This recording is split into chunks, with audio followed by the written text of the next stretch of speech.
What's good? I'm Kinell, and this is Sinister Cinema, where we get deep into the guts of the stranger side of cinema. Just letting you know with this little bit at the start that we now have a Patreon.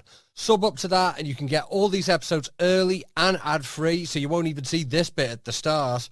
You get them a few days before the main episodes drop out. We've got some great guests coming up. We've got some studio episodes. We've got some Zoom episodes with some fantastic rappers talking about the films they love and the films that influenced them.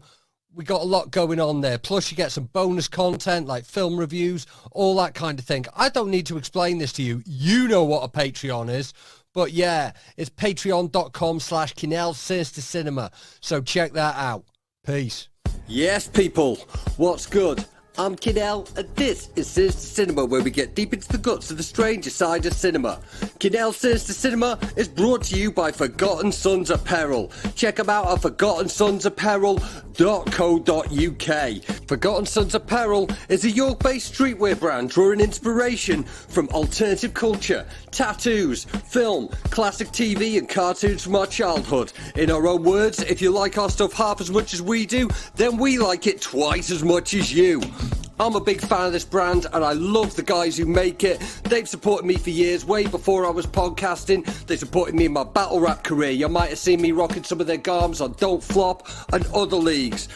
I love Forgotten Sons Apparel and I'm urging you all to check them out at forgottensonsapparel.co.uk. Right, now on with the show.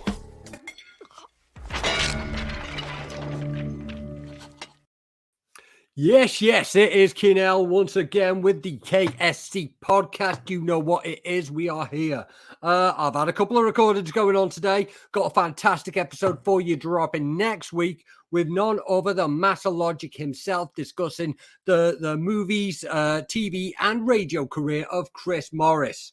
But I want to get into a little bit more of a relevant release here. Like I know I've been...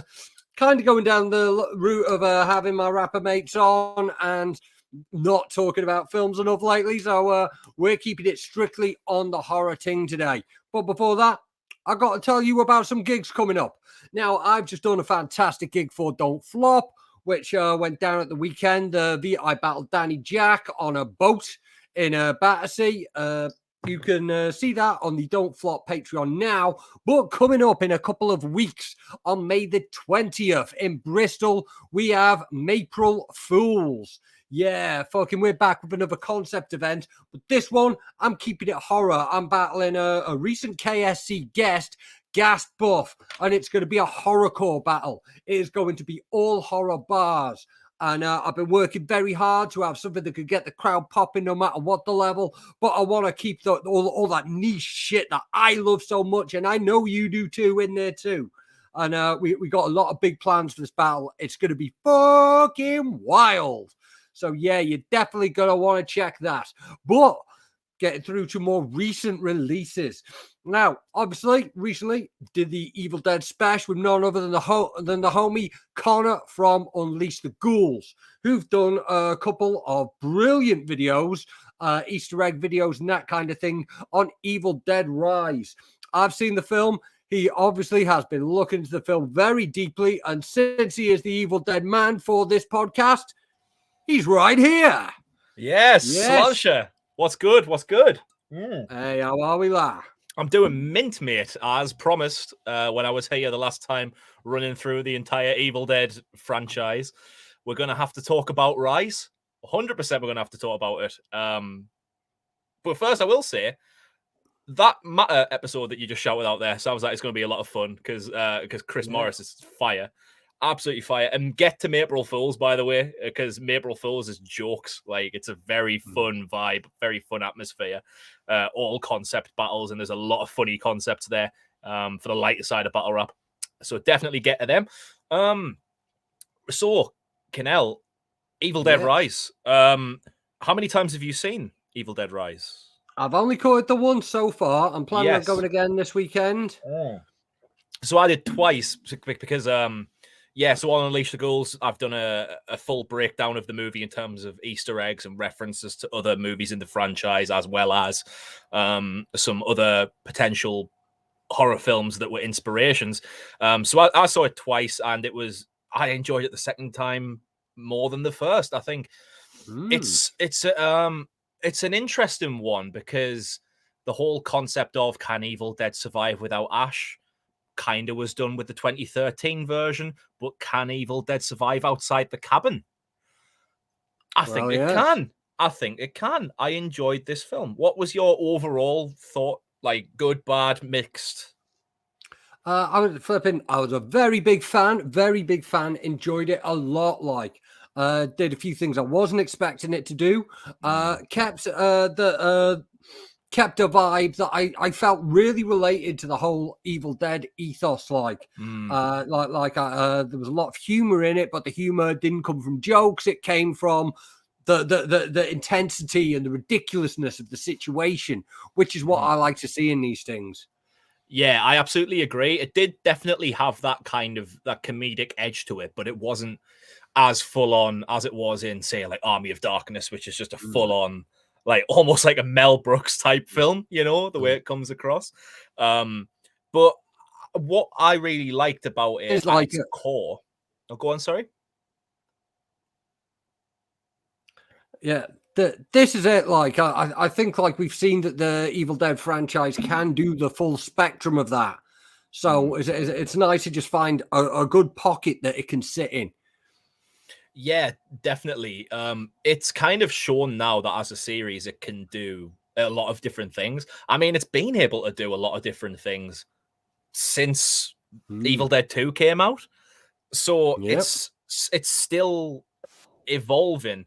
And what I liked about the evolution in Rise is it's sort of the way it tackled the family in that film. Because before, the characters are disposable. I mean, I know that like people have fond memories of some of the earlier characters from the first movie and stuff like that, but they're not. If you just peel back nostalgia, they're not great characters.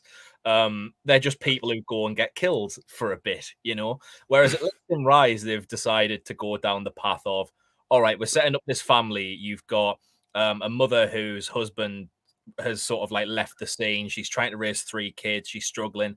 Her sister's pregnant, and she's like a bit messed up about it. They've tried to inject a bit more character into them, I would say, than what we've seen before. And I think it's an interesting direction to take it. But it didn't detract from the wildness, you know, and it didn't lean too heavily on it. It didn't get to a point where like the final act of the film comes and it's like, oh, the power of family is what saved the day. It didn't get to that point. It was just another part of the story that didn't take away from the fun. Yeah, like I think they did a very good job of establishing a family that we could relate to and care about, which like whilst we've had family members and relations in the franchise before, we haven't had like a family like unit, so like interestingly defined show up in this, and there's some very interesting characters that I saw a lot to relate to in all of them. Yeah, I think so. I think some of the characters were kind of written in a way where they were kind of intentionally trying to be a bit irritating at times, particularly the Bridget character, the girl with the short hair, where she's kind of like, I think they're all sitting eating like dinner at the table and she's bringing in these kind of eco-activism sort of like, or like being a little bit triggered about some things that like one of the other kids Lisa says. Simpson sort of side of it. Yes, that's actually bang on that, you know. Yeah, and but I think that's such a good device for setting up, like, what should we call it? Setting up who the mother is, because she's not concerned about her going to a protest. She's concerned about her going to a protest on her own. Yeah, like you can tell the mother the way that she is. She's quite, you know, quite edgy, quite alternative. You know, just the way she looks with her ink and things like that. She's like a tattoo artist, so she's clearly like the way her kids are. They've all got very different personalities. And she's just sort of like let her kids just sort of do what they want to do and be who they want to be. With Danny being like a DJ and things like that. So it was a bit of a different way to take the story. They were a family unit, but you could tell it was like very casual sort of vibes with the way they were kind of set up, I suppose. Yeah, it's like clearly from like a very very working class like a single parent family like, and so like the fact that the kids have been able to express themselves and like own turntables and this sort of thing like from she's obviously worked very hard from the single income to be able to do that, and as soon as I see that, that tells me a lot about who she is and who they are. Yes. Like. Because, like, from a single parent family myself and all this, it is a struggle to provide these things for your kids, and like there's not necessarily being able to allow kids to express themselves like that. And I like the way they've tapped into that, because they're not like a perfect family. They're not like smooth around the edges. They're not polished. They do have their own problems. They're not pristine. They're like, each one of them is like a little bit annoying in some kind of way, because that's just how people are. And I think that makes them feel a bit more authentic, I suppose, rather than trying to like Mary Sue the fuck out of the mother or the aunt or whatever. They've just they've made them feel a bit more organic, I suppose. Yeah, and it works. It works so well for the setting. Because ultimately, if you're living in a small house, you are on top of each other. If you're living in a small flat, in a small space, you're on top of each other, and you do annoy each other, because that's what happens when any human beings are in a small space. Flipping, we're aware that this is the case. Like, so, that like sort of does well to establish the setting of like the high rise. So what did you think of that setting, by the way, setting it in like a tower block? This is it. Like, obviously, first place my mind went to Demons 2. Yes, yes, I've seen that comparison being made. Yeah. And maybe Poltergeist 3 to a lesser degree. Yes. And those things, they're like they're trying to do something with that. But what those films didn't do was try and address the reality of living on top of each other, and like how that can impact relationships in this, and how like you can be so close to people that you don't really know. Yes, like, that's right.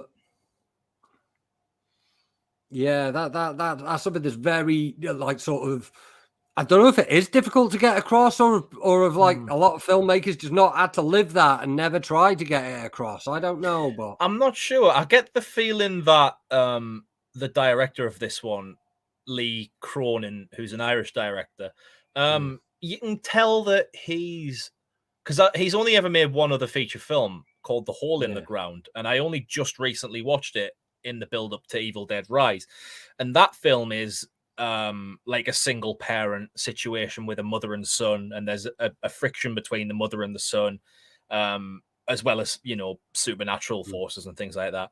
So I feel like because of that, and because of the way he's done Rise, I feel like there's something in Lee Cronin's background, like where his childhood maybe wasn't so rosy, and he's kind of wanting to put that into his films. And in particular, it's with a mother. Like he I don't know his background, but he might have been raised by a single mother, and he's trying to sort of put that across into the films that he's doing. But it feels like quite a nice dynamic, I think. And I think that the setting of the high rise is just so, it's not a thing that's original for a horror film, but it's an original thing for this franchise. And I think it makes it feel more fresh. Like the 2013 version doesn't feel as fresh to me. It just feels like the same film in the same location, but in 2013. With 2013's sort of what audiences like about horror films at that point of time, when you've got your Conjurings, you've got your Insidiouses. It just felt like that. Whereas Rise feels, yes, that's the one. That's the one. Whereas this feels, especially in today's climate, where there's not been that much going on in terms of cinema horror. And apparently this wasn't going to be a cinema horror. This was going to be on HBO Max exclusively, originally, until the original screenings, the initial screenings that they did got such a good reaction. They were like, all right, maybe we should put this into cinemas. Which I find that weird, that they weren't even going to consider doing that. Yeah, it's quite interesting because obviously, like, this was taking place in New Zealand because that was one of the few places you could film a film around the Yes. time. You know, there was a lot of this going on. It was like written during the first lockdown. Mm-hmm. So, and what should we call it? There's still like a lot of restrictions in the world around the time this is going on. So it's done for those practical reasons. But Yes. it's also interesting that it comes at the time, and I love the fact that it isn't a COVID movie. We're like, oh, it's the infection. I love the fact it isn't too on the nose like that. But there is this feeling of what should we call it? No matter how many people are around you in this built-up community, you are isolated, and like that. That's because obviously the Cabin in the Woods film. It's like. That's originally how you like create isolation. You put people somewhere isolated, and also it's like a cheap way to make a film because you're not dealing with like a moving city around you and all this, you know. So that is the isolation. But this is showing like the isolation of being in a small space, but these people around you aren't people that you communicate with and relate to. Yeah, I like that because it's perfect you mentioned about isolation because with the previous premise of not all the Evil Dead films, not counting Army of Darkness, Cabin in the Woods, you can't go anywhere because it's the woods surrounding the cabin that are dangerous. So you're stuck in the middle of that location. Whereas this is, you can't go up or down because the elevator's broken, and like the power's out and shit like that. Obviously, they're on a high floor, so they can't jump out the window. Yeah. So it's the case where it's the same situation. They've got nowhere to run. There's danger everywhere, but it's for a different reason. It's on like a vertical threat rather than like a whole circle threat. And in a wider, more existential concept, you know, it's like the building is like due to be demolished. It's very unsafe. Yes, which it's is how down. it ends up collapsing. And like they're struggling to find somewhere else to live. It's the isolation that they're living in the only place that they can afford in this place that in this what should we call it? This decrepit high rise, but it's a single income family with what should we call it? A bunch of kids. And you know, flipping. Sometimes you've got to live in places that I've lived in more than my share of shit hole. I still do. No, but it's true though. Like it's weird that like we're having this discussion now about kind of like socio-economic factors. We're on about an Evil Dead movie, like. You never thought in the past about what's Ash up to? Like, is he middle class? Like, what the fuck's going on with that? I will say, like, flipping. I've just come out of the Ghouls magazine. What should we call it? I was just watching. They got a live stream that's like happening at the time we were recording it. I caught the first hour and a half, discussing like a working class. What should we call it? Working class. Representation in horror and all this kind of thing. That's cool. Yeah, and like I've been in the comment section, like that'll be up for viewing if you check the Ghouls magazine YouTube channel after this. You can give that a watch. Some great guests, including I don't remember all the guests, and I didn't write it down because I didn't think I was going to advertise it. So you'll have to forgive me. But Rebecca McCallum was hosting. The homie Mal was in there. MX Bell Morrigan. Check out their podcast Fishnets and Philosophy, which is a very fire name. Yeah. It's I just guessed it. I believe the episode's going to be coming out in the next week or so. I've just done a guest appearance on their podcast. The homie Cat was on there. I don't want to try and list everyone's names because I don't remember them all, but yeah, we're talking about like they were talking about things like Eden Lake and Session 9 and these kind of things. And yes, kind of representations. And I was in the comments, and the one I chipped in with was Attack the Block, which I hadn't drawn the comparison between that and Evil Dead Rise until I typed the words. Just like so this is a thought that's like I haven't dwelled on it. Like I typed the words in the chat half an hour ago and then started and then set up this stream. Man, that's mad. I hadn't even considered that, you know. And it's such an obvious one. Like, I don't know how that's not been, well, not that I've seen being brought up, but not one that I mean, like, you know, a lot of it takes place. It is like centered, you know, even though they're not isolated in the high rise, it's centered around it. And again, these characters are trapped there. But it's the socioeconomic things that's trapped them there. Like, yes, of course. And put them in that position. It's not just the monsters. Like when the monsters come, that's maybe that's why they're equipped to deal with it, because it's what they've always dealt with. Used to. Yeah, that's a great example, actually. And I think that'd be an interesting direction for the genre to move into. Obviously, there are examples about tapping into class, but I think a big thing in horror the last few years has mainly been films tackling race as sort of like its core theme, with stuff like Jordan Peele. So if there's something that can be exploited out of class, then that would be quite interesting, actually. An example I could probably chip in with is, I mean, you can classify it as a horror of sorts. It's Parasite. Like Parasite kind of like kicked up, because there's a bit of an eat the rich movement going on here with Matt. I haven't seen it yet, but Matt was talking about how much he enjoyed Triangle of Sadness. We've also had The Menu and things like that. There is these kind of like post-Parasite eat the rich movies. And like flipping, I haven't checked Triangle of Sadness about them, but like ultimately, like, you know, some of these things, sometimes I get a kind of feeling about, you remember Bill Hicks's bit about like fuck marketing guys, and then what should we call it, he's going, now all the marketing guys are going, he's going for that anti-marketing dollar. That's a good market. I'm gonna have to scout that. I've not watched an awful lot of Bill Hicks. I've been recommended a lot of Bill Hicks. But I'll have to check that out, actually. That's a good little comparison. But yeah, I think oh, go on. Sorry. Yeah, flipping Bill Hicks. I haven't watched this stuff in a while. Like it's definitely the like one of the key influences behind like a lot of stuff I watch, and it's something that like it's something like, you know, I watched it as a fucking like, you know, young teenager, and flipping kind of inspired a bit of the energy that I take forward to this day in what we call it, my performances and writing. Yeah. Good man. Yeah, it's definitely one that I need to check out more of. I dip in and out of watching stand-ups. Been watching a lot of Norm Macdonald lately. Who's fucking fire. He's just always been great. Yeah. I got on him very late, you know. I only started watching Norm maybe about a year before he died. But you can tell the way people talked about him after he died, like US comics, is he's kind of like a US Sean Locke, you know, the comedian's comedian.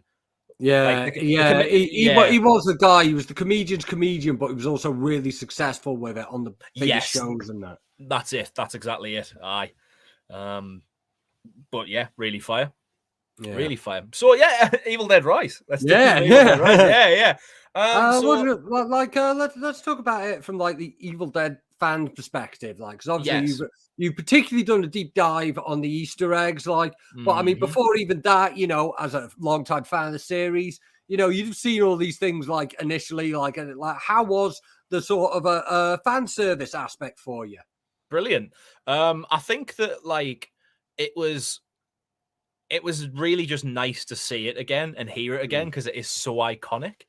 But a part of me thought on the second time I watched it, I would like these films to start doing a bit more new stuff. There was new stuff in this film, like the idea of there being multiple volumes of the Book of the Dead rather than like a single book. That's an interesting idea. And the idea of the record with the cults and all, like, because you know, there are records of like you know, there are records of like so Anton LaVey, because obviously it's like set in LA. And like there is a lot of like that kind of weird occult shit going around, like, because like Anton LaVey was very much in love with Hollywood. He was knocking about with Jane Mansfield. He was trying to do these things. There were these weird seances and things, and they would have been recorded on like Baco like gramophone records and shit. Facts. And I like the use of that, by the way, because like rather than we're getting the tape cassette out again, it's like, okay, someone else has read in the book, and it's a different version of the book, and it's recorded in a different way. And I particularly like the fact that the RPM was too slow, so he had to like speed it up with his finger to get it up to speed. Yeah, because it would have been a 78 RPM, which would have been wouldn't have they were like I used to have a pile of them, the old Baker like gramophone records that were really hard. So I just got them and like the only way you could play them is by holding down like both. You had to hold down the like if you've got a you had to hold down the 33 button and the and the 45 button like at the same time to cause them to both work. Right, I see. Yeah, it doesn't necessarily work with all turntables. They're not all built like that. They were designed to do that. It was that was an old little hack that you could do, but there weren't really many 78s. And like what people and they were more used in hip hop is people get an old 78 record and they'd play it slow and get it. Yeah, I like that sort of like trying to get a sample and stuff like that for certain things.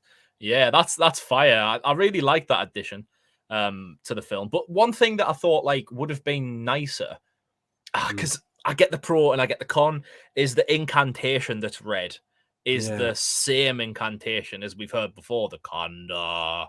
Like that it was when I heard it, I was like, oh right, we're fucking going here. But with it being a different book, it would have made more sense for it to be a brand new incantation, not written in a different book. So why would 2 volumes have the same sort of demonic summoning spell in it? So that could have been an opportunity. It's like all coming from the same place, isn't it? Because there's that joke about the use of Latin in what should we call it? There's that joke about the use of Latin as like old demons. Like there was that many languages that existed before that. But like as soon as Latin got invented, all the demons were like, "Yes, this is the one. We're rocking with this one. Doesn't matter what comes next. Latin, that is our jam. That is what we're doing." But it's funny you should say that about translation into Latin, because one thing I thought when I came out the other end of the movie is, okay, so they've opened up the Evil Dead universe now to be able to do more things, try more things. There are multiple volumes of the Book of the Dead. That's opened up into a few more things. But then I thought, what if other countries have translated this? What if there's a translation that someone from like Japan has done? So there could be a version of the incantation in Japan that could summon deadites in Japan. Or they could that's it. Or they could summon deadites in any country. How far back could you go? Could you go before medieval times? If that or if it isn't what's like the yokai or like creatures from that country's folklore.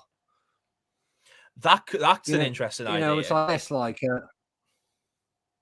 because ultimately, like we have this idea of the werewolf, which was standardized by the Wolfman, but this kind, reports of these beasts existed in all these other cultures that like just happened to be similar, but these cultures could not have contacted each other. So like similar tales had like been passed down for generation, and like maybe it was like some kind of weird illness or rabies or something like, and like maybe that evolved in separate places. We don't know these things, but the point is the legends evolve separately, and like, but we think of the werewolf in like the standard Hollywoodized version, and like obviously that comes from the Wolfman, where like they added a lot of the mythology into it, and like the whole thing about like werewolves and silver, and like that's the thing, you got to use a silver bullet.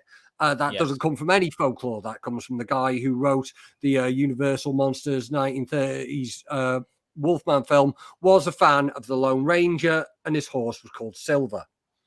Ah, right. So it's just like a little tie-in there. I like that. And you could tell it with those Universal movies are so influential on the whole genre and those characters. I mean, like nowadays, I think still Bela Lugosi is the Dracula. Yeah, Boris that's Karloff is the Frankenstein monster, you know, and it's no matter how many times you try and replicate or improve or evolve, it just traces back to them, really. Which I think is something that's different about Evil Dead, because I think Evil Dead's able to evolve. It's now evolving into something that it hasn't been before. And I think it's evolving into something where it's like, me as a fan, since I was like a kid, quite a young kid, I'm satisfied with Ash. I'm now satisfied with he's had 3 films. He had 3 full seasons, which we never expected. No one thought we'd ever get that. We would have been lucky to get Evil Dead 4 with Ash. So the fact that we got like 18 episodes or something, that's about the same as 6 films worth of Ash. So that character has been well served. Yeah, I think. And there is more you can do. More you can do without him. Yeah, we've established, you know, like you say, it could we could have had these separate sort of Deadite things occur in other cultures. And of course, from that record, we know there was a cult. Yes, we do. We know there was a cult in Hollywood around the time of spiritism and seances and all that kind of shit, when the celebrities were getting mixed up in it, and fucking Sammy Davis Jr. was in the Church of Satan for a bit. I think that's a rich vein to be tapped into. That is a great idea. Imagine putting Evil Dead in that like golden age of cinema era, like Once Upon a Time in Hollywood era, and that kind of setting. That could be quite interesting. Because that was a big fucking summoning, wasn't it? Like that we were hearing. You could, and there was a lot of like in the film, there was quite a lot of you know, voices saying, "No, don't do it. It's called the Book of the Dead for a reason." And some of those voices, I don't know which ones, but Bruce Campbell is some of those voices on there, which was quite nice. And also a little fun bit of trivia, which I covered in the deep dive on the film, is that the eyeball spit scene in Evil Dead Rise. Yeah, the sound effect being Bruce Campbell biting into an apple. Yeah, love that. Love that. That was one of the most memorable bits, recreating the flipping eye popping and in a more visceral way. And we get the swallow again, but this time it's a choke and a kill. Yeah, a definite kill, and I like that. I like there was a good body count in the film, but I equally like, and it's probably one of my favorite things about the film, they didn't fucking take it easy on the kids. They didn't care that they were kids. They've just gone, right, no, you die, because Deadites don't give a fuck what age you are. I mean, fair enough, they've left the youngest kid alive, whatever, but they've killed 2 of them off. They've killed the mother off. They've killed all these neighbors around who are like fucking teenagers as well. It just didn't care.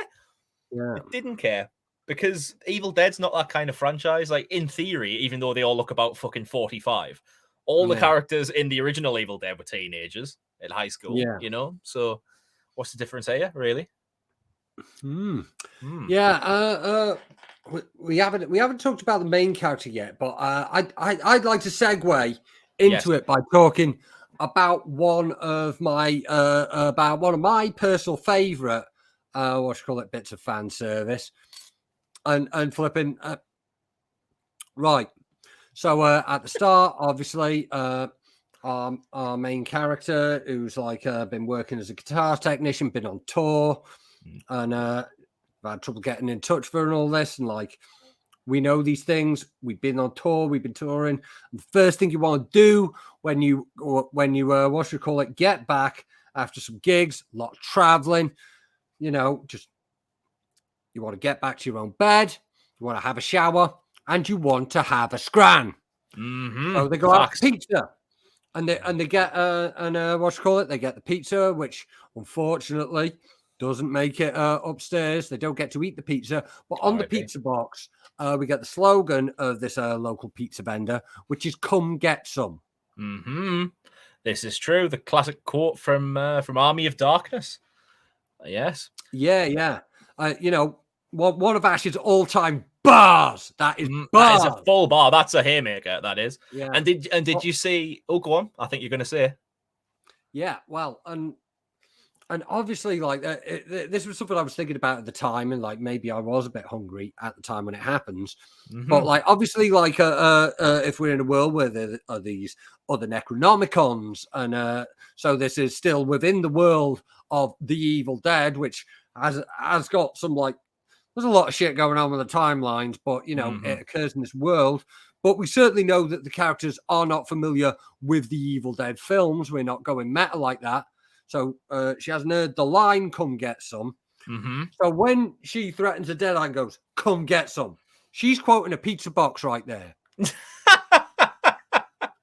Yeah, she's not just using the phrase. She's literally just, I didn't get me pizza earlier. I need to get this segue. She didn't get a scran. She's doing all of everything she's dealing with. She's dealing with it hungry. After you just got back off tour. Should be fucking starved. That's no good. That's pathetic. That's a mad thing. So she's gonna be thinking, my fucking pizza, you fucking come get some.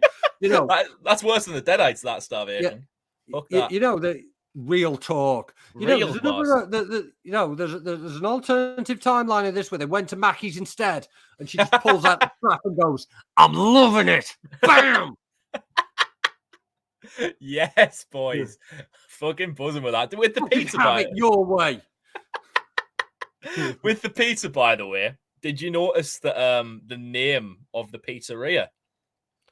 What was it? It was Henrietta's. Henrietta's Pizzeria. Yes, of course. The final boss of Evil Dead 2. Ted Raimi. So that was a nice little touch there as well.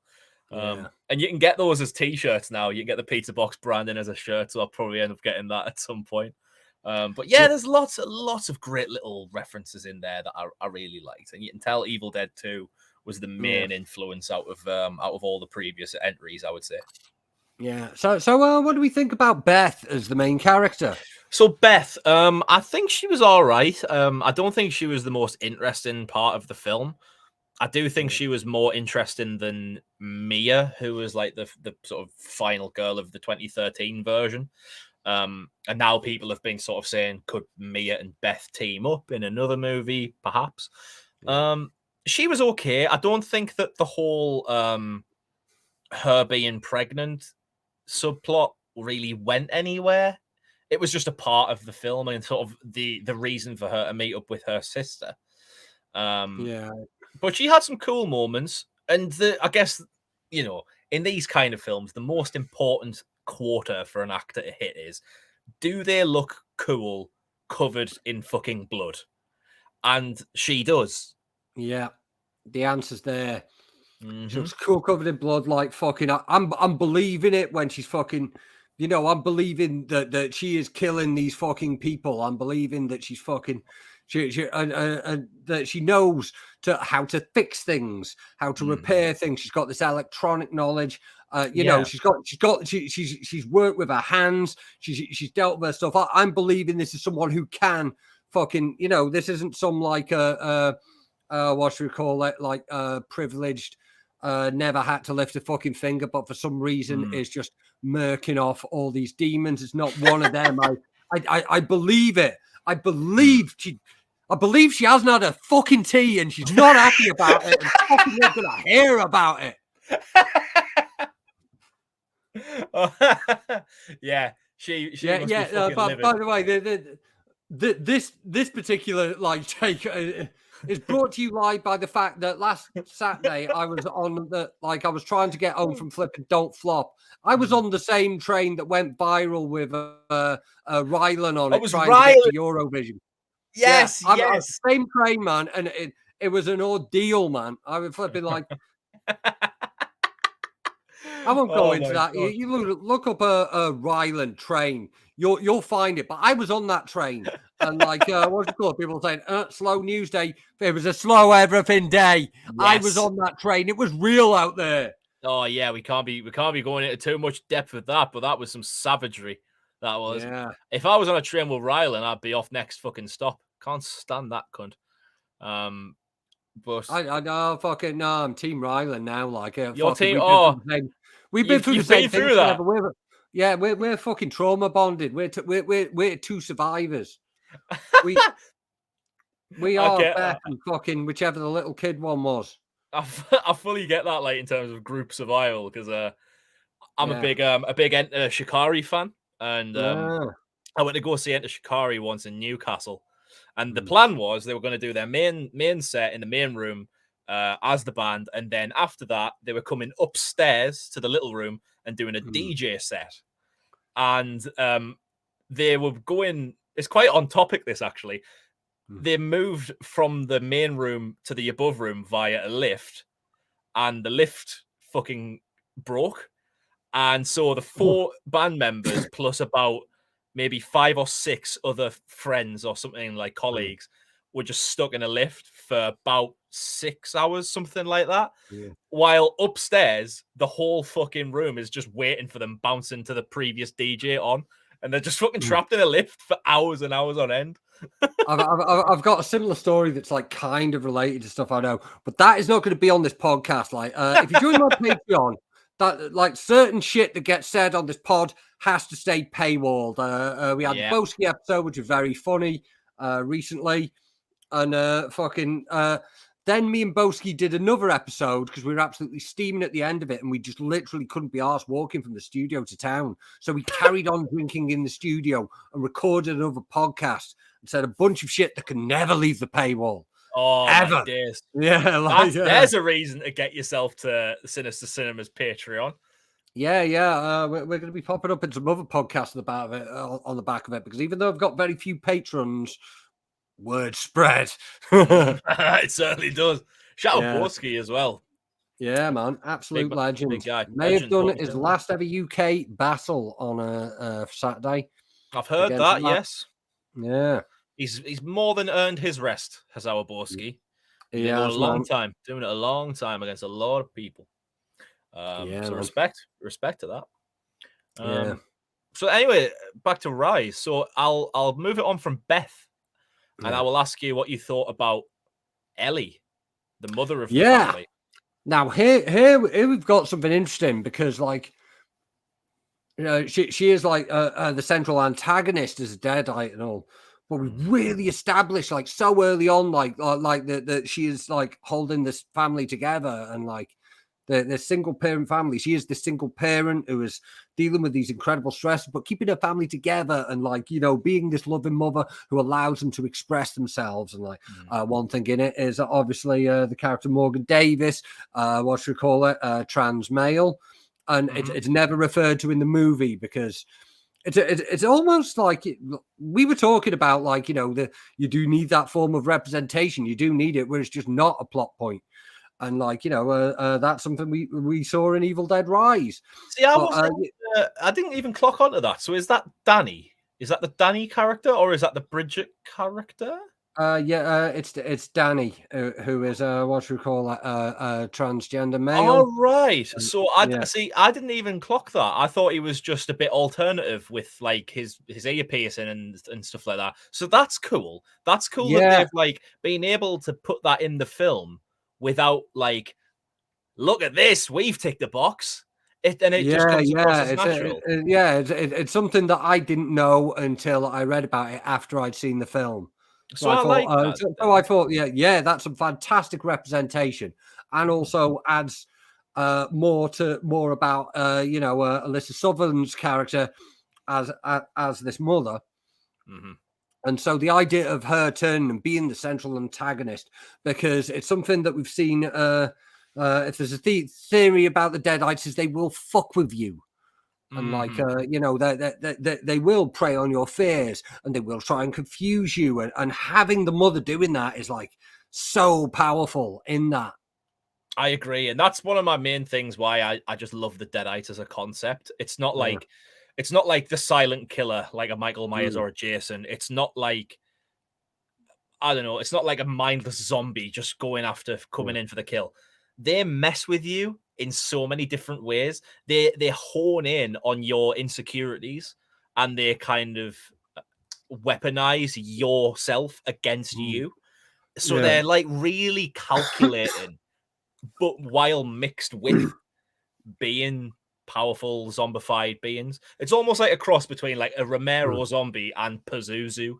It's just got that little blend between them. And I think that's what makes them such great movie monsters, really. Yeah. And they're also different personality-wise. Like, that's what I like about them. It's not like every time a new Evil Dead movie comes out, you're seeing the same villain over and over and over again. You're seeing the same kind of villain, but in a different, a slightly different way. And you definitely get that with Ellie, I think. Yeah, this is something we've got with the flipping Cronenverses now. Is like, okay, there's a precedent of like establishing these important characters, and then being able to twist that immediately.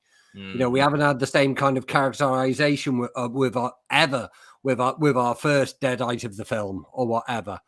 Yeah, you know, so that's very interesting. And like, I think Alyssa Sutherland absolutely smashed the shit out of this role.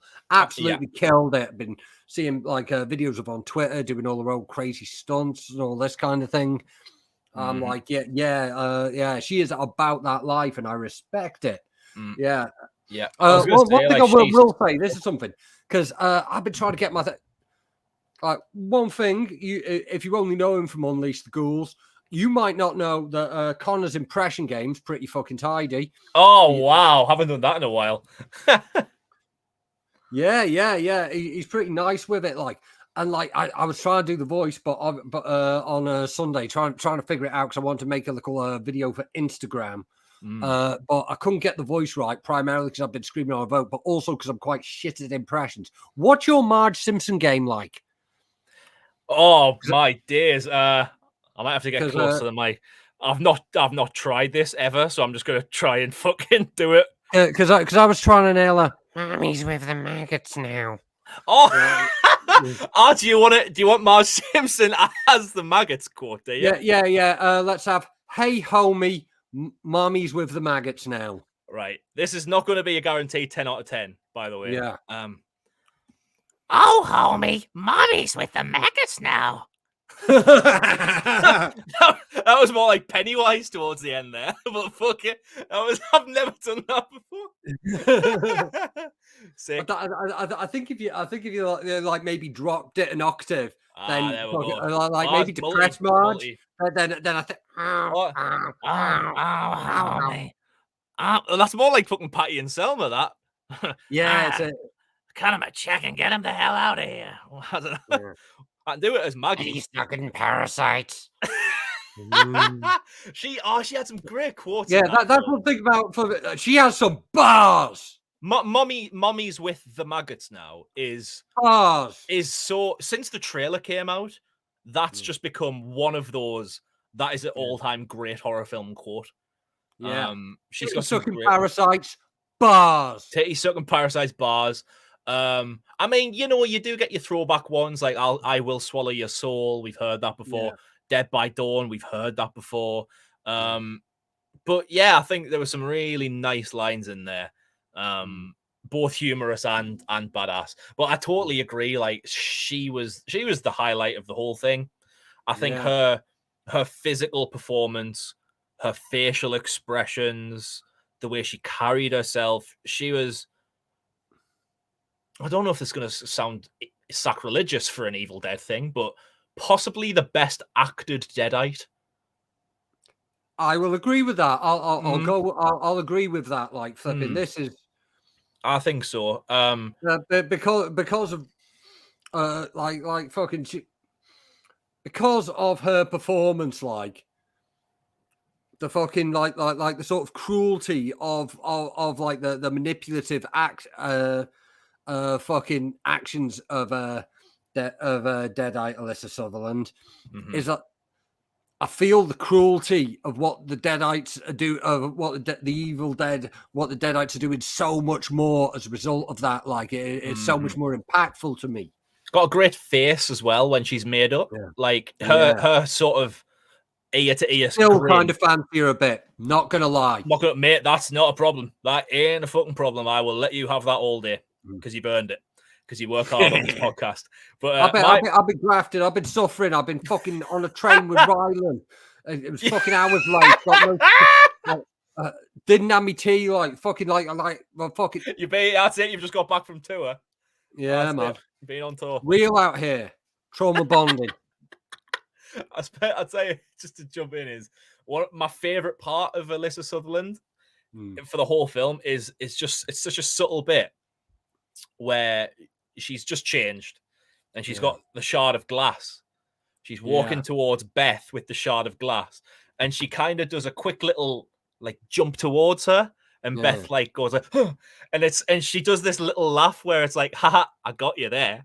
And then actually goes towards her. And it was just that tiny little moment of I'm gonna make a jump. I'm gonna make a jump. There you go.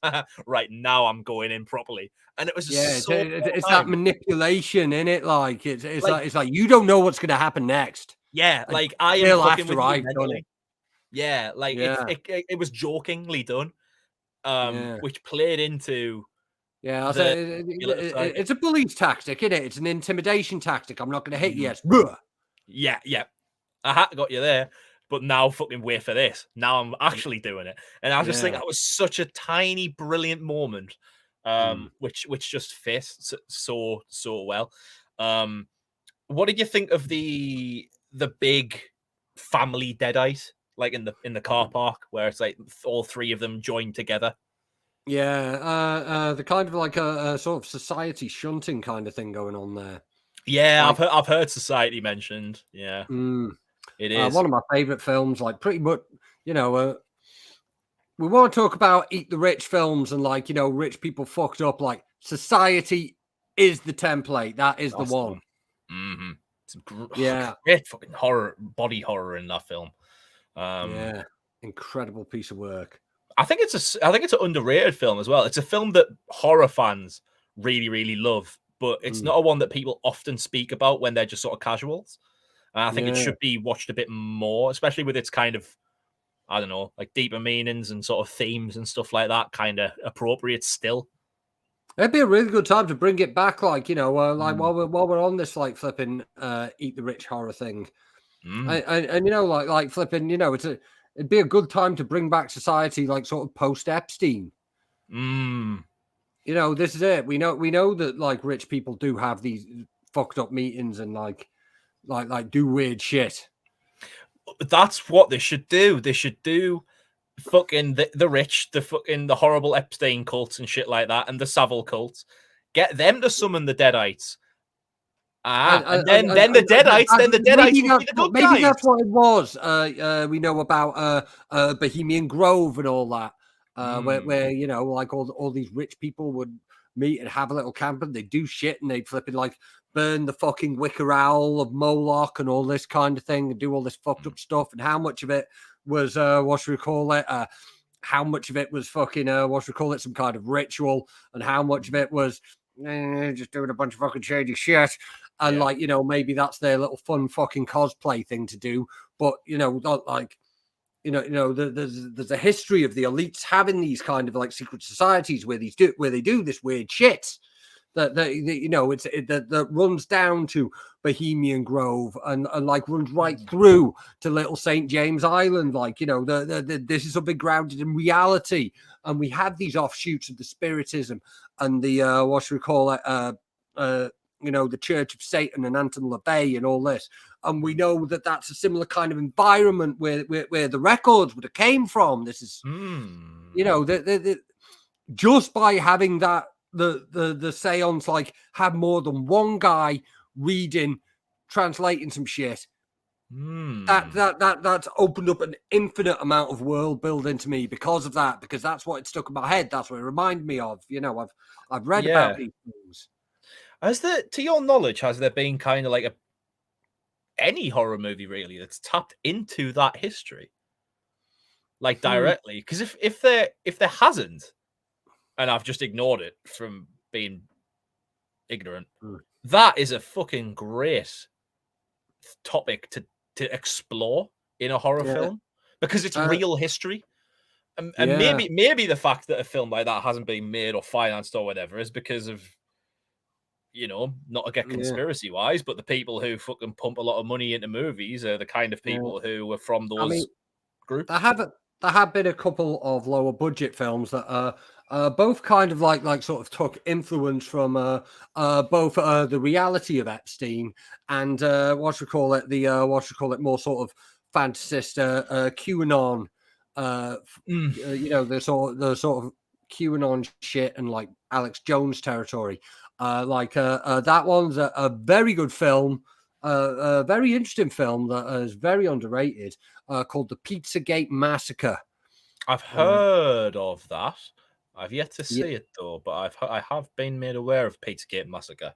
Yeah, that's quite interesting. It's sort of involves this guy who's like a sort of grown up around like he was one of the kids of David Koresh, and he's sort of like he's like very far right wing prepper kind of thing. And there's a sort of a character who's like this sort of analog of like kind of cross between Alex Jones and like Alex Jones and like Marjorie Taylor Greene, who's like the big. I thought you were going to go for a multi there. Alex Jones and Axl Rose and so yeah, you get a cheeky vape down you. Good man. Yeah. What are you vaping? I'm vaping 20 mg nicotine salts, ultimate salts, candy drops, because I need the strongest amount of fucking nicotine pumped into my veins possible, because I'm hopelessly addicted, and this is the only thing that stops me smoking cigarettes. Thankfully, and cigarettes are expensive now. This is budgetary reason. That is true. Thankfully, I'm away from that now. I'm on the CBD vape, which is very nice. Oh yeah. Yes, I am. Disposable. Yeah, fruit punch. Which is, I think it's 2,000 milligrams, which is a fucking strong fucker. But yeah, thankfully kicked the nicotine, but the CBD's been treating me quite well of late. So yeah, just thought I'd inquire. If it works for you, it works for you, and that is what we celebrate. Of course, we celebrate life. At least up until this shit blows up from me guesting on comedy podcasts, and then I can fucking like get some CBD sponsors in, and I'll shill anything. Real talk. I might not have the audience for it, but I'll shill any old shit like that. Yes, I'm not advertising betting companies, CBD companies, fucking sex toy companies, whatever. I'll shill it. What is it? What have Premier been doing lately? Is the penis dick pumps? Where did that come from? Where has that come from? I know that UK battle rap is a bit of a male inclusive fucking subculture, but that's a bit obscure for a sponsorship. Whatever puts money in the back. Because like a lot of these places, like they've been struggling to like get mainstream advertising. So like there was a point when like fucking every American podcast you heard, everyone was fucking advertising mattresses and dick pills, fucking Blue Chew and all this kind of shit, and like what you call it, like pube trimmers. Oh fucking, yeah, Manscaped. Yeah, fucking everyone's got a pube trimmer deal. I think like when you get to like a certain amount of like subscribers in your podcast, they just holly it and say like I can't remember what the company is. Like they do the grasshopper and all this. Like I've heard it a million times. Is it Manscaped? Yeah, Manscaped. That's the one. Like I think if you get to a certain level with your fucking podcast, you get your email from Manscaped, and they give you a thing. Do us some adverts if you could sell us, and you could, and we'll give you a code. If you could sell 10 pube trimmers in a month, then it'll just be an ongoing paying thing. But I think like other things are moving into it. So like fucking like dick pumps. That's what's happening. Like and fucking madness. So the dick pumps are reaching out to Prem, like, and I hope they're selling plenty of dick pumps. I'm sure some people are fucking, like everyone seems to be like laughing and joking about it and claiming they never buy one. But do you remember like? I keep thinking that like fucking like someone must be buying them off the back of this sponsorship. Do you remember like back in shit's still there? Back in like fucking real talk, like dick pumps, like it's the thing that's a joke in Austin Powers, isn't it? Like yeah. Because like dick pumps have been around forever, like, but like they can't actually work, or someone would have said it by now. Yeah, that's it.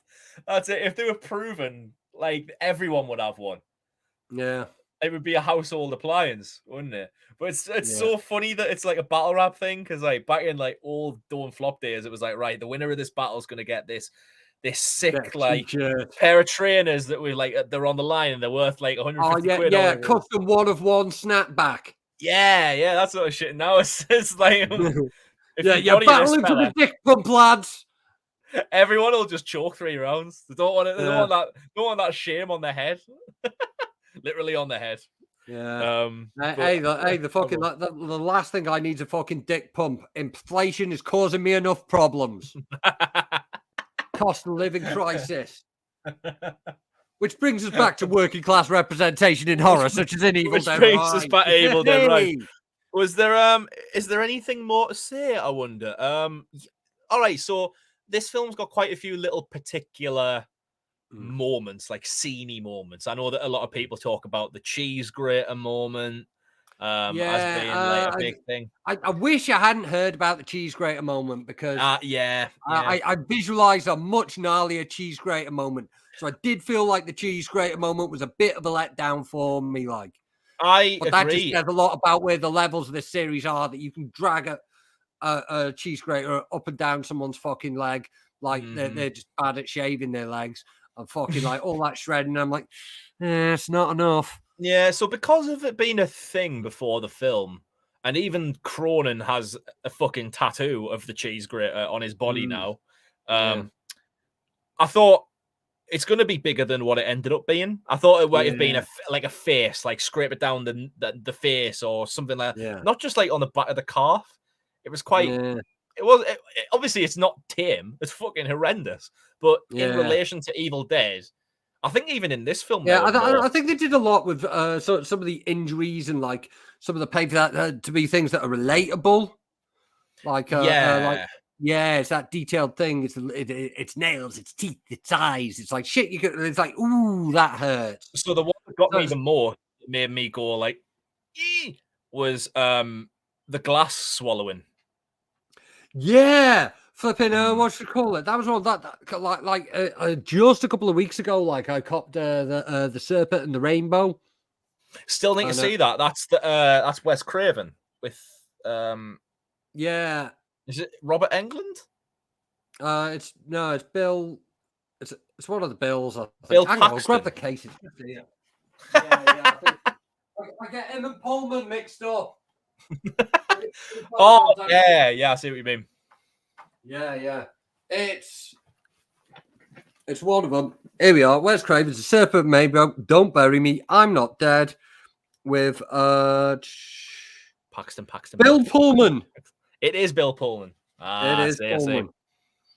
I don't know why I think that's England. For some reason, I feel like the poster of the movie has a fella on the front of it, which to my fucking knackered eyes looks a bit like a Deadite, to be honest. That's the face, and for some reason my fucked eyes sees that as Robert Englund, and I have no idea why. But yeah, it says Wes Craven Association in it, Nightmare on Elm Street. Yeah, that's probably where I've got it from. Yeah, but it's quite interesting. It's sort of like very, very loosely based on like the tetrodotoxin is like the like it comes from the blowfish that it was used in certain like voodoo ceremonies. It'd be like a hypnotic drug in the same way that like we have scopolamine they call the devil's breath in Mexico. But obviously the tetrodotoxin is like it's involved in a lot of somewhat, it's like it'd be used in like some kind of ceremonies and sort of like it's where a lot of the zombie mythos came from. The witch doctors had these magical powers, but really they was rolling with this where they was rolling all this voodoo power, but really they was rolling with this blowfish powder, and like there was obviously, and they sort of sent Bill Pullman's character represents the guy who they sent down there to look into the medical applications of such a thing and all that. But yeah, I love how casually you threw the phrase in. He's rolling with this blowfish powder, and to horror fans, it's just normal. That is not a normal series of words at all. I'm talking about the bits based on a true story, like them. I'm going to get that bar in a battle. I'm rolling with the blowfish powder. Oh. If only I had a battle coming up, which was only horror film references. That's a setup. That's not a punch. That's a pamphlet level setup right there that you've got your hands on. Yeah, I'm rolling rolling louder with the blowfish powder. Just need to think of a multi for blowfish powder. Yeah, man. I'm not going to do it on air in case I end up using it. Yes, of course. I for a minute I was like open hours. Yeah. I'll not do any more. I'll not spoil it. Just go check that other battle out and you'll find out what it is, or if he even uses it or not. Yeah. There you go. I've got to fucking finish editing. Like I still need to. I'll give you a sample of some of the bars after this. I got some fuego, bruv. Give me I some. got some Give me fire. them, I got some fuego. I will be khakis. fucking summoning fucking creatures like it's mental. Some of the stuff I'm like the writing process for it was like it was the most fun I've ever had. I'm like, oh, I'm going to reference this. But I always had it in my head that this has got to be something that like anyone could buzz off. So the editing process, actual torture, man. I've been trying to make sure okay, who will get this reference and like this is something that's more popular. So I've got to get this into a structure when a big punchline would normally land, and I need to a bit of energy through this. So maybe I develop a little. I'll tell you what, because I know we got very big plans for the the video we'll be doing it. It's obviously I'm doing it with Gas Buff, and we're looking at the end of it, we're doing something like the cartoon bars battle or the video game battle, Quill Harry Baker.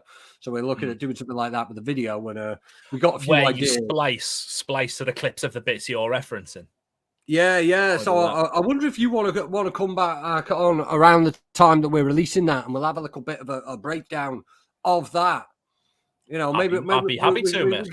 We could do a reverse KSC and have someone who understands both horror and bars. You can fucking maybe interview me a little bit. I like that idea, because it's been obviously I think that I've not really said this Facebook wise or anything, but I'm quite happily done with battle rap now.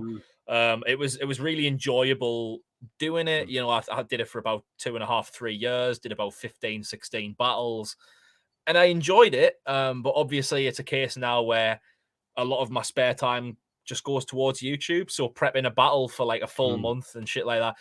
And plus I'm not as invested as I used to be as a fan. I still watch stuff like Ruin Your Day. I watch the odd new premiere release depending on who it is. It's just one of those things where I'm happy to jump into it now and again as a fan. But you'll probably the days of Command Curve are most likely done with. But I enjoyed it. I would rather leave. I'm happier leaving it, enjoying what I've done rather than try and come back into it and fuck it. Or So it's a good thing, man. Flipping seen a couple of flights, seen some big stages, seen some great events, made some great friends. Yeah, it's mad when I think about it. I battled on the Tony D versus Soul card, battled on that big Rappers Full one, the Broken Resolutions. Obviously, you've been to Rappers Full a couple times. It was the best. When I look back on doing battle rap for a few years, nothing was as good as Ireland. It was just so much fun. But yeah, there we go. That's R.I.P. Con, man. Obviously we're gonna have the most horror-packed, horror reference-packed rap battle ever is going to take place. I've always thrown references in, but this is all about it and creating something that will be because obviously I'm one of these I'm one of these battle rap lifers now, innit, man? It's been 8 years. I just can't stop doing it. I can't break me away. But I've also loved so much getting into the horror community side of it and going to the festivals and speaking to all these great people that put on these things. If it's Mixed Bell Morrigan with Fishnets and Philosophy, if it's the Evolution of Horror crew and attending their events and flipping having a pint with them and the amazing stuff Ghouls magazine are doing.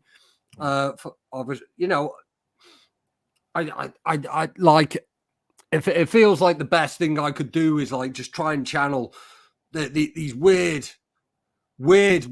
skills that I've developed, this unusual set of skills, no Neeson, into doing something into doing something that all these cool creative people that I met in these different fields like over the last like 10 years. If I could make one thing that all of them can enjoy. Good man. And I look forward to seeing it. Isn't it mad how much battle rap skills translate to other creative projects? Like, I watch fucking Dragon's Den, and I'm still like, it's fucking lyrical. Fucking Stephen Bartlett. It's like, when did this happen? Man. Or was it lyricist or lyrical? One of the two. It was lyricist. Like lyricist. Yeah, been taken down now, but he bodied unanimous back in the day when you could body someone just by with very, very harshly worded very homophobic slurs and outright lies. Yes. Oh, yeah, that was a long time ago. That was like 2011. That shit does not fly today, but one of the dragons was around when it did. That's true. And his shit has been fully taken down. And then you're like, it's like fucking watching Riz Ahmed. It's like you were on Jump Off. Yeah, man. But that obviously that came up recently. In what's going to be next week's Matter episode, because flipping Four Lions. Yeah, he's a jump off guy. He's Riz MC. He did post 9/11 blues, battled on jump off. They did a couple of other things, and then Four Lions, and became this amazing actor. And now he's out presenting Oscars. Oscars, yeah. He was in. I'm sure he was on the cover of Time magazine. Yeah, it's like, fuck me, like you were battling like what's his face like 10 years ago or something like that. Like, and there's people on this that won't even know that what's his face is the name of the battle rapper. Yeah, that's I wasn't just misremembering that. What's his face to battle with one of my big influences, Possessed. In the first ever World Rap Championship finals against Thesaurus and Immaculate. Is Possessed history? WRC's 06. WRC's 06, baby. Is Possessed ever going to release this fucking solo project? Because he fucking needs to. I have missed a Possessed verse. I have missed Possessed verse. He's the best. He's the GOAT of fucking horrorcore, I think, in my book. I flipping after we agreed this, the battle, I was saying to Gas, literally, I've been saying for years, I want to do a horror bars battle. Want to do a horror bars battle. Want to do a horror bars battle. I was just trying to bait out the right person to do it, and eventually, Gas ended up being involved with putting together Maple Fools to go. Should we do it here? And it's like when I first started writing, I said, no, we're doing horror. We won't call it horror bars. We're doing horror core. Mm-hmm. And that's how we make it entertaining for the people. Because horrorcore goes back. Horrorcore was its own thing. Yunnan was doing horrorcore. Shotty was doing horrorcore. It was its own thing. As a sub bit of battling, you're either jokes or bars or horrorcore or a few other things. It was its own. That's what I wanted to call the battle act. I want the old people, the old heads, the old crew to be like, hey, yeah, we're doing this again. I don't care who says it isn't cool. I'm gonna fucking do it. Yeah, I'm talking the old head from the freestyle days, and when we were putting it together, I sent Gas a copy of Rhyme Asylum State of Lunacy. I said this is the required text. This is what you have to study. This is it. This is where you learn it. Bible of horrorcore, the fucking Bible of horrorcore. That album. Yeah, I would say so. Ridiculous. Yeah, flipping. What should we call it? Drain immortal life force from Dracula's veins, stuck in a straitjacket underwater, cracking a safe. Oh, how'd you think of things like that? It's so good.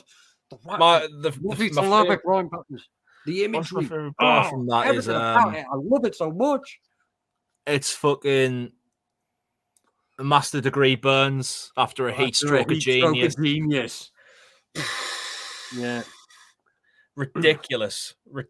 And Possessed obviously is fucking incredible, but Cyclone and shit doesn't get enough praise as he should get. He was ridiculous.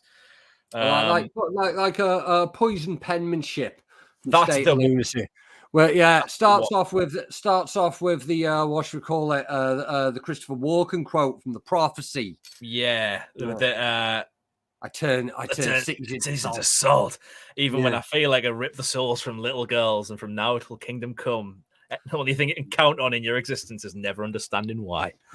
Oh, Yeah, flipping, and just the opening lines of it, like flipping thief in the night, bangs in your jugular, bleeding you dry. I live in a glass house, throwing meteorites, appease the gods in the previous life, and I'll slice the throat of Sweeney Todd for my piece of the pie. Oh my days. I'm the angel Oh. of death, outpacing Olympic swimmers with the Titanic's anchors chained to my legs, all without breaking a sweat from the underground, and I'm craving the taste of your flesh like the Day of the Dead. Fuck off, bro. Taste How of can anyone your write flesh, anything Day that's of the good? Dead.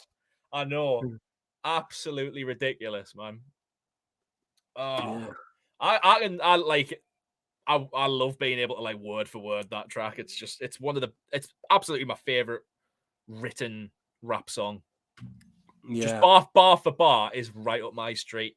All the metaphors, similes, references. It is just one verse. It is just one verse, one incredible, perfect verse. Mm-hmm. Oh, it's great. I love Rhyme Asylum. Yeah. But, Evil Dead Rise. Evil Dead Rise. I think great. Carl, give me a 1 to 10 of Evil Dead Rise to wrap this up. I'm gonna hit it with I am at this time hitting it with the 8.5 based on the single viewing. I am looking happy to with go that. higher than that until I've had my repeat viewings, and it could be anything from a 9 or even a 10 by the end of the year when I've got my copy in my hands, when I've got my fucking I've got my 4K UHD on pre-order. Yep. I'm having that the day it drops. If I hopefully I'll get to see it again this weekend. If I don't, I'm going to be getting that. I'm going to be watching it multiple times. Should we do? We could do a little end of year wrap up and all, like, couldn't we?